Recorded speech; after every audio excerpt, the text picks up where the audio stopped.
Finally to Greece, and a problem made by nature, not by man. Salonica in northern Greece was at the centre of it all.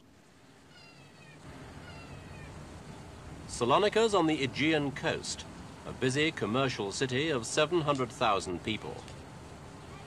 Since May the 24th, it's been hit by a series of earth tremors, culminating in a powerful earthquake on the night of June the 20th.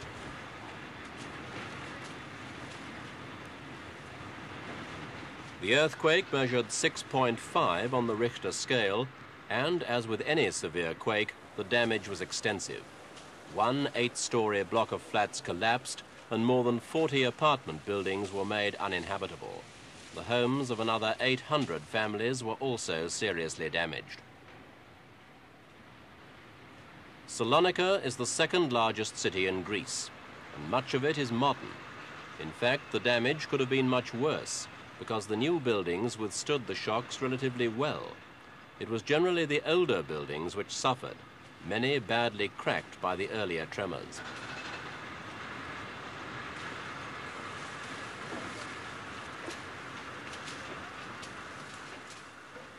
The final death toll was 47 killed and over 100 injured.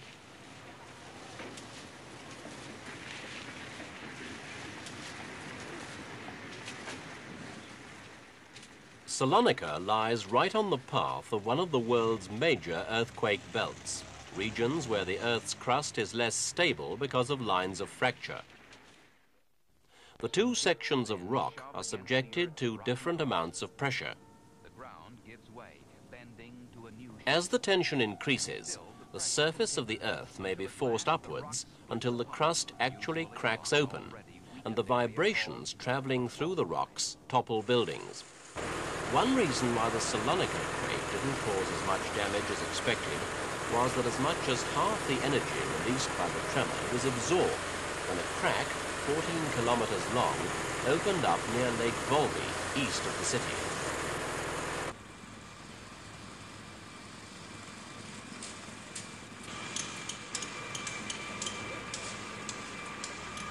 There have been several subsidiary tremors since the major quake, and although no other people have been killed, several more old buildings have collapsed. Seismologists have warned that these small tremors will continue for some time, but that doesn't mean that another major earthquake is imminent. Such assurances have done nothing to allay people's fear. After all, they say, the scientists hadn't been able to warn them about June the 20th.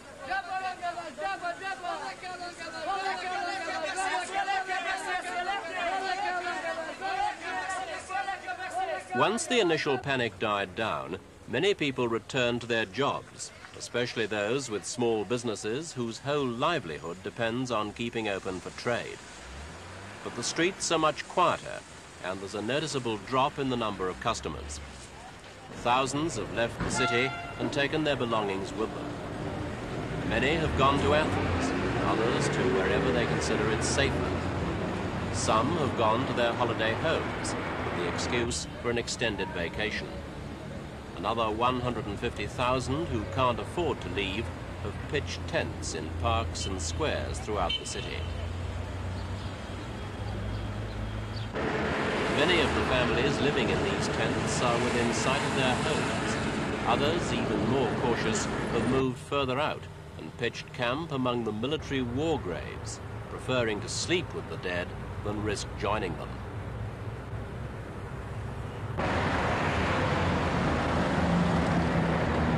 It's often easy to be misled about the safety of buildings. Appearances can deceive. So, throughout the city, they've been marked with different colored stickers.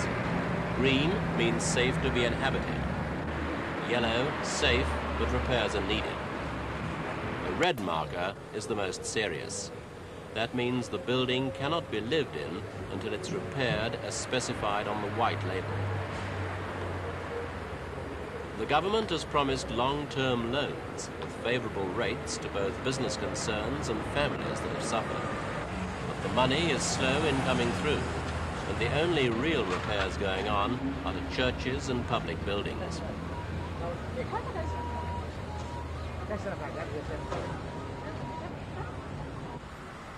But for the first month after the quake, most people were more concerned about their safety than damage to their property.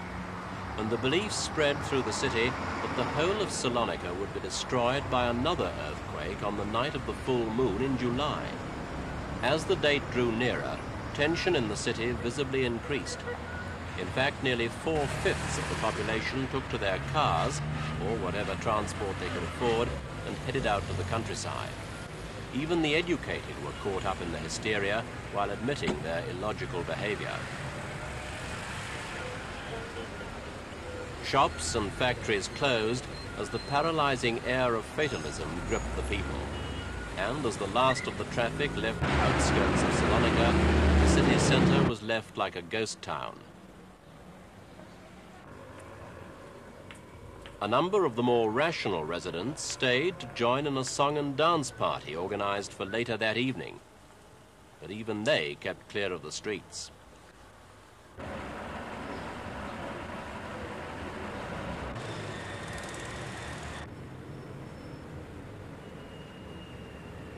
In fact, the night of the full moon passed without drama. In dribs and drabs, people returned to their tents, now homes of 1 month's standing. Luckily, the summer weather in Salonica is fine and dry. Had it been winter, many of these people would probably have overcome their superstition and returned to their houses.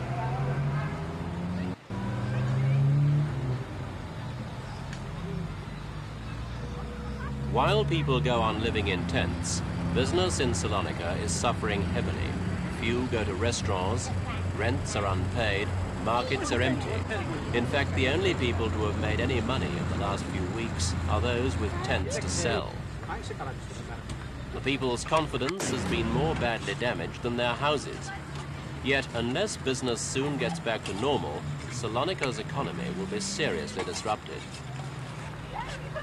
Each night, a few more windows light up, an encouraging sign because it persuades others back to their apartments too. Some people have complained that they've gone to their flats but have found life on their own in a big block too lonely and moved out again. The Greek government has tried to make things a little easier. Health centres have been set up and daily food rations are given out.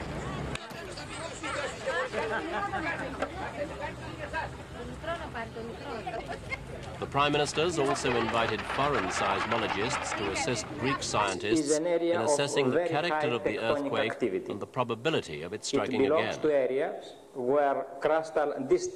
Professor Papazokos from the University of Salonica thinks the worry is unjustified. He says people are overreacting simply because it's the first time in modern history that a major earthquake has hit a large Greek city. In this particular region, I mean in the region of Thessaloniki, the seismic activity is not very high. But the seismologists have failed to reassure the people. Those who can afford the cost have rented houses outside the city. They travel to the center in the mornings, but leave as soon as they can in the afternoon, a pattern that's likely to continue as long as the subsidiary tremors last.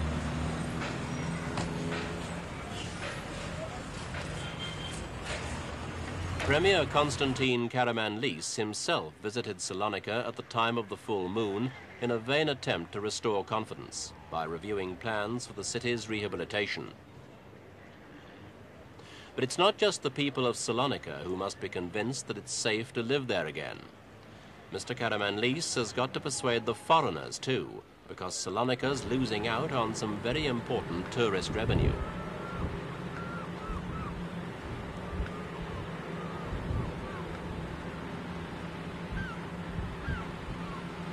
At the time of the earthquake, the beaches outside the city were crowded with people from all parts of Europe.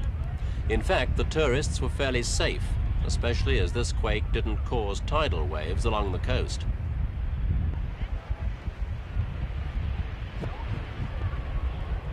Many holiday bookings have since been cancelled. The government is naturally eager to restore confidence before Salonica's International Trade Fair, still scheduled for September. An Aristotle symposium at the University of Salonica in August should draw people from all over the world. and it may help to bring some confidence back to the city.